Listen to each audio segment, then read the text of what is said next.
KeyForge is officially back, with our first Vault Tour since 2020 come and gone. It was over 3 years in the making, and was a 3-day event consisting of a sealed Alliance tournament and 2 major tournaments, Archon and Alliance, which had a combined total of $10,000 in cash prizes. I traveled up to Philly via car with a couple members of the Athens Forge Masters, which I am a part of. Team Captain Zach Armstrong was kind enough to do the 12.5-hour drive to our Airbnb without assistance. While I didn't get any travel footage, I assure you the ride went perfectly smooth, and the excitement in the car felt tangible. Being able to go to a Vault Tour has been a sort of dream of mine since I first started playing KeyForge, and hopefully today I can give you a little taste of what it was like to be there. So here is my KeyForge 2023 Philly Vault Tour recap.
Day 1 started with a short drive to the hotel where the Vault Tour was being held, followed by some fun socializing in the hotel lobby while everyone was getting set up in the event space upstairs.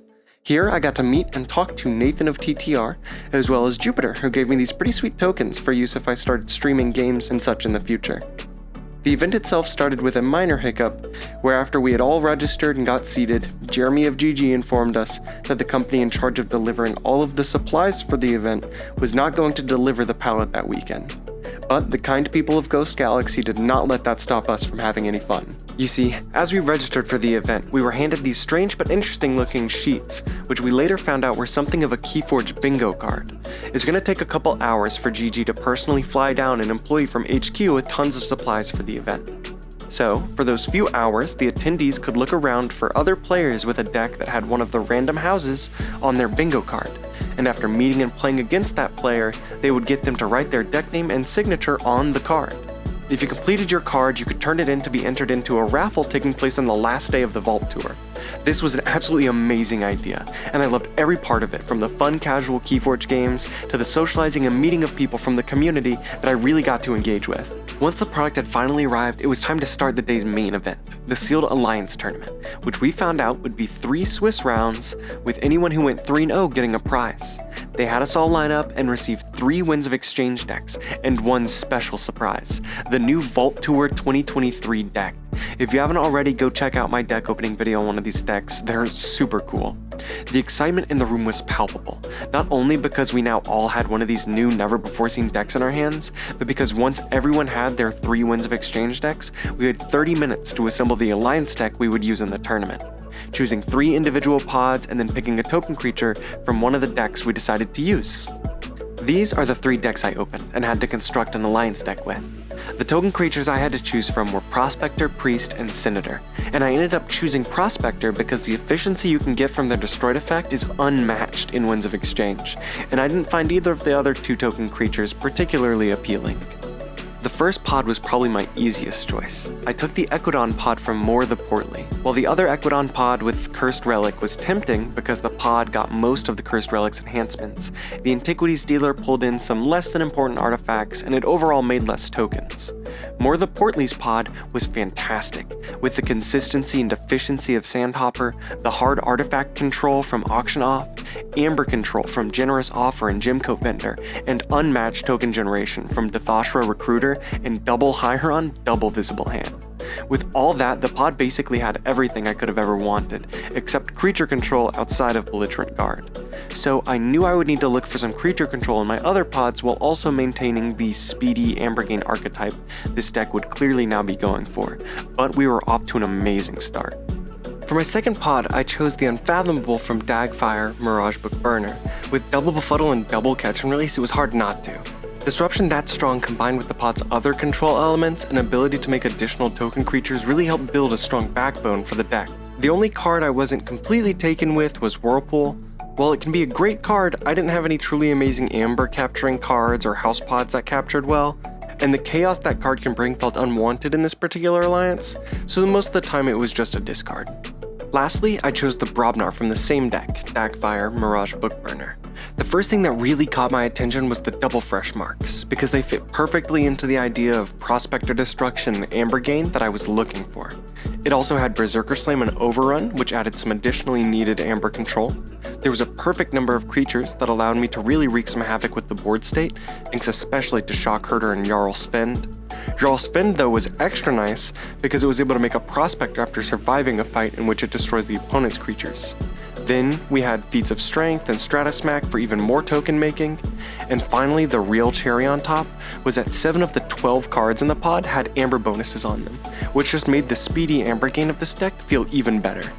As I'm sure you noticed by now, I didn't end up using any of the pods for my last deck. While it certainly wasn't a bad deck, none of the pods seemed to assist on the archetype I was going for, and thus, the Disaville, the Marauder of Kryfell, was pushed to the wayside for this tournament. Now the goal of my newly made alliance deck was clear. I wanted to create as many tokens as possible, then use those tokens to combo into efficiency and Ambergain through either like Reaping Out or other card effects, and if need be, take turns to use control cards to prevent my opponent from doing the same stuff I was trying to do, and hopefully befuddle them out of a turn or two. Going into my first game I was nervous, but I was relieved to see I had made the right choices, as I won my first game against a pretty strong Bell-Torn Warrior deck. It had Saurian, Unfathomable, and Equidon in it. Some good catch and release and Maelstrom plays had a huge hand in this win, basically allowing me to not worry about the big scary dinosaurs my opponent could make. My second game went by pretty quickly. My opponent had a great Trooper deck with Starlight, Saurian, and Mars, but really early on I was able to pull off 2 big catch and release and befuddle turns where my opponent was essentially set back a whole turn. I was able to use that to my advantage though, and forge ahead to my third key thanks mostly to Brobnar, thus winning me the game. My last game, however, was a really close one, as I was running against a fellow Prospector deck, though my opponent had the houses Equidon, Mars, and Star Alliance instead. Again, catch and release came in clutch early, with a board clear followed by outspeeding my opponent through Reaping Out with Equidon creatures and utilizing Sandhopper and the Old Tinker to their utmost effect. This landed me with my third and final win of the tournament. Through all these games, I realized that Prospector can be real trouble for your opponent, because if they destroy them, then you draw a card, but if they don't, you can just reap out with a pretty big board. With my other token choices being Priest and Senator, it felt like my decision wasn't too hard because while they're decent token creatures, having to choose between actioning them and reaping with them might have set me back, in addition to any pod choices I would have had to have changed just to make them fit into the deck better. Due to the shipping issues, my prize is going to be mailed to me in the coming weeks, but I discovered that the prize is a Winds of Exchange deck and a random pack of sleeves, which I would have been able to pull from a box if the shipment had arrived. But all in all, I'm pretty excited, and I feel really proud of myself for pulling off these wins in my first ever official sealed tournament. By and large, it was an amazing event so far. I had tons of fun, and the switch from 2-deck Sealed Alliance to 3-deck Sealed Alliance felt extra nice. While the additional options can be overwhelming, being able to change and move so many pods around felt like truly building something unique, and that added a whole other level to the experience. Also, I couldn't help but feel the tournament really helped me learn more about card analysis, and my own ability to determine the strength of a card in a given deck. I feel like I came out of the Sealed Alliance on day one a better Keyforge player than I had started that day as for sure. As we traveled back to the Airbnb, I felt overjoyed. That was one of the best days of KeyForge playing I had ever had, and I could barely get any sleep as I waited for day 2. The event room opened at 9 a.m. on day 2. Everyone was separated into 2 lines, one for Archon, which I was in, and one for Alliance. Initially, there were only about 15 people in the Alliance line, but I watched 4 people swap over from Archon to Alliance after they noticed how few people were participating, one of which was actually Nathan from Tabletop Royale. After registering your deck, you were given one of these event attendee passes, which would allow you to make one purchase at the new sales table they set up. They would take your pass, then you could purchase a maximum of 3 Winds of Exchange decks, 1 Unchained deck, and 1 Vault Tour 2023 deck. I was really excited to see that we could get another Vault Tour deck, so of course I purchased one, this time with the intent to make a video out of it. For day 2, instead of the Challenge website, the Ghost Galaxy team used their new Playstyle website, which, while it was rough around the edges and clearly in beta, it felt like it will probably grow into a much more convenient and amazing tournament experience for both players and spectators. Now, for my unfortunately short time in the Archon tournament, I went with the Winds of Exchange deck Et and Posh the Shiftless Turret type, which, while being a potentially incredibly strong deck with some crazy amber making combos and unique artifact combo potential, turned out to be a mistake. You see, Et and Posh is very strong, however Et and Posh is also very slow, and with my complete lack of efficiency and my opponents landing an amazing Abyssal Sight and an amazing punctuated Equilibrium, I was face-planting right out of the gate. With a quick 0-2 record for my first ever Vault Tour Archon tournament out of the way, I made my way over to the second Amber tournament, after a short breather and some chatting with some fellow 0-2 friends. Second Amber in this Vault Tour functioned a little different than it will for future events. From what I've been told, typically you will take the same deck you played in the main tournament and do a Swiss double elimination bracket, where after you lose 2 games, you're out. But for this Vault Tour, it was a round-robin style drop-in, drop-out, where you can play any tournament legal Archon deck, so I decided to switch it up. For this tournament, I brought CB Strato of the Mystic Jail, and managed to go 4-1, which left me at the top of the bracket once second Amber came to a close. My only loss was to another Prospector deck, and it was my last game before they stopped doing second Amber. CB Strato's Equidon pod is where a lot of what makes the deck great starts, with Cursed Relic and Mass Buyout being some of the most important cards for generating Amber, while Generous Offer, Shrewd Investor, and Trade Secrets are amazing Amber control. Trade Secrets is also one of the best ways to get rid of Cursed Relic if it's in hand, but it's far from the only way, since with Scrap Scrounger we can easily grab Ornate Talking Tray from the discard pile if it was already used, and swap it with Cursed Relic. Or we can use the old Tinker's simple but effective Reap ability. It also has decent artifact control with uncommon currency, and creature control with pull-up stakes and mass buyout. The Unfathomable pod in CB Strato is where things really start getting crazy. It got 3 of the Cursed Relic's Amber enhancements, and has double Abyssal Sight, double Illusions of Grandeur. I'll talk a little bit more about the Illusions of Grandeur in just a second. But I also want to showcase the Guiltspine School, as making 3 token creatures is a lot for 1 card, especially if they're Prospectors. Plus, this pod has Kamalani for 2 more Prospectors when she gets destroyed. There is good creature control thanks to both of the bubbles, and good Amber control from Crushing Deep. Now, looking back at the Illusions of Grandeur, I want to mention a couple things. Being able to play them on the same turn nets you 3 Amber just from bonus pips, but then if you pick the 2 houses you think your opponent is least likely to pick, or know that they're least likely to pick if you also played Abyssal Sight this turn, your opponent is forced to either pick the house they want and give you 6 Amber, or pick one of the houses they don't want and give you 3. So no matter what, it's roughly a 6 Amber swing. This is probably my favorite way to close out a game with this deck. The last pod in this deck is Saurian, and while there are a few cards in it that I'm not particularly fond of, those being Form of Giants and Serrarium, there's a lot of great combo potential in this pod. As far as Amber control goes, we have double Praetor Marius and a Faust the Great to capture and increase key cost. Plus, we got 2 pretty well-placed capture bonuses on Hoplites Dorian Rampaging Brutodon, the later of the 2 being a phenomenal way to make a Prospector and to destroy Prospectors on a Saurian turn. The creature control is pretty great too, where typically Crushing Charge and Pale into Insignificance can cause you problems by hitting your own creatures. In a Prospector deck, they serve as pretty decent board wipes that also draw you cards.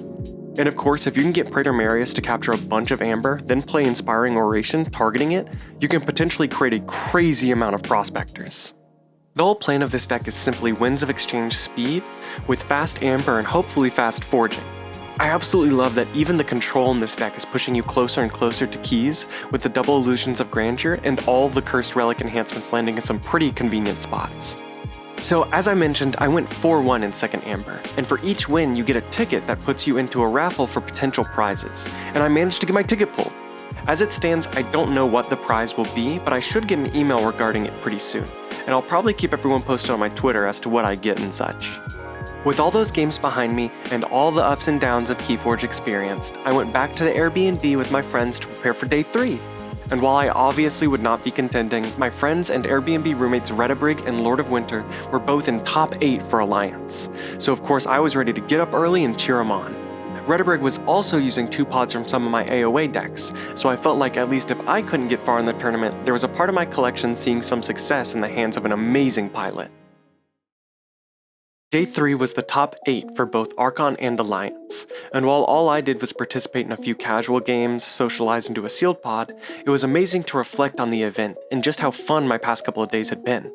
The day was pretty relaxing, and I got to watch as Redabrig top 4'd and Lord of Winter won 2nd in the Alliance tournament. I have a public Excel sheet with all the winners, their decks, and so on for both tournaments in the description if you'd like such a thing. This was my first ever official KeyForge event, and the feeling was indescribable. While there are still plenty of kinks for Ghost Galaxy to work out, I have faith in them and their passion for this game that we all love.